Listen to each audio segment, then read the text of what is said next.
Hello everybody, we are starting a new book today. It's The Magic Treehouse.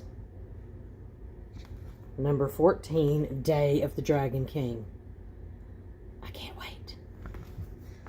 So we have 10 chapters, so there will be 10 videos, and we have a prologue. Yay! The prologue is there just in case you've never read another Magic Treehouse book before. And they just kind of introduce you to who Jack and Annie are and what happened.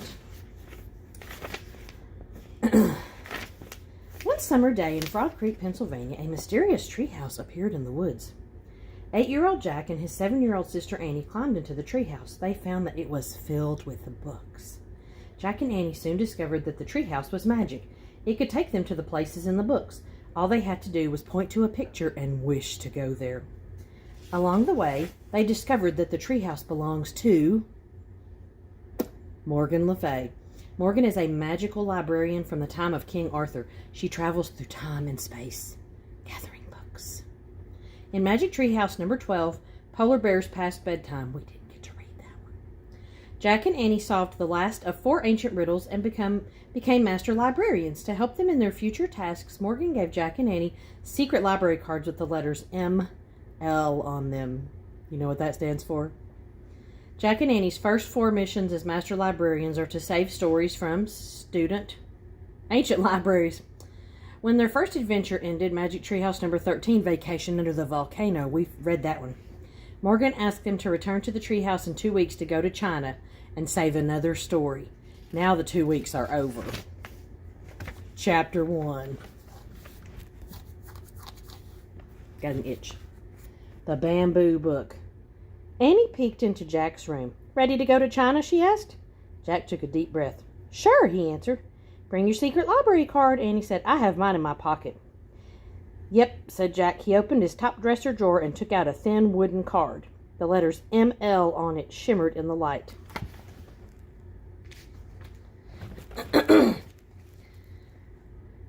Jack dropped the card into his backpack, and then he threw in his notebook and a pencil. "Let's go," said Annie. Jack pulled on his pack and followed her. "What are we in for today?" he wondered. "Bye, Mom," said Annie as they passed their mom in the kitchen. "Where are you going?" she asked. "China," said Annie. "Great," said their mom. She winked at them. "Have fun." Fun, thought Jack. He was afraid that fun wasn't quite the right word. "Just wish us luck," he said as he and Annie headed out the front door. "Good luck," their mother called. "If only she knew we aren't pretending," Jack said to Annie. "Yeah," said Annie, grinning. Outside, the sun shone brightly. Birds sang. Crickets chirped. Jack and Annie walked up their street toward the Frog Creek woods. "I wonder if the weather will be this nice in China," Annie said. "I don't know. Remember, Morgan said this would be a very scary adventure," said Jack. "They're always scary," said Annie, "but we always meet animals who help us. Or people." "True," said Jack. "I bet we meet someone great today," said Annie. Jack smiled. He was starting to feel excited now instead of scared. "Let's hurry," he said. They ran into the Frog Creek woods. They slipped between the tall trees until they came to a huge oak. "Hello," came a soft voice they knew well. They looked up. Morgan was peering down from the Magic Treehouse. Excuse me. "Ready for your next mission as Master Librarian?" she asked. "Yes," said Jack and Annie. They grabbed the rope ladder and started up. "Are we still going to China?" asked Annie when they had climbed into the treehouse. "Indeed," said Morgan. "You're going to ancient China. Here is the title of the story you must find." She held up a long, thin strip of wood. It looked like a ruler, except it had strange writing on it instead of numbers. Isn't that an interesting title of a story? Long ago, the Chinese discovered how to make paper. It was one of the world's most important discoveries, said Morgan. But you are going to a time earlier than that, to a time when books were written on bamboo strips, like this one. "Wow," said Annie, pointing at the figures on the bamboo. "So this is Chinese writing." "Yes," said Morgan. "Just as we have letters, Chinese writing is made up of many characters. Each one stands for a different thing or idea. These characters are the title of an ancient Chinese legend. You must find the first writing of the legend before the Imperial Library is destroyed." "Hurry, let's go," said Annie.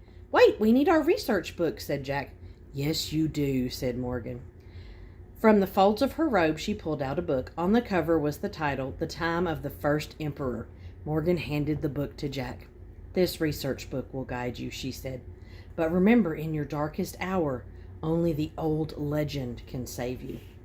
But we have to find it first, said Annie. Exactly, said Morgan. She handed Jack the bamboo strip, and he slipped it into his pack. Jack pushed his glasses into place, then pointed at the cover of their research book. I wish we could go there, he said. The wind started to blow. The treehouse started to spin. It spun faster and faster. Then everything was still, absolutely still. Tune in to the next video. Chapter 2, The Cow Herd. See you next video.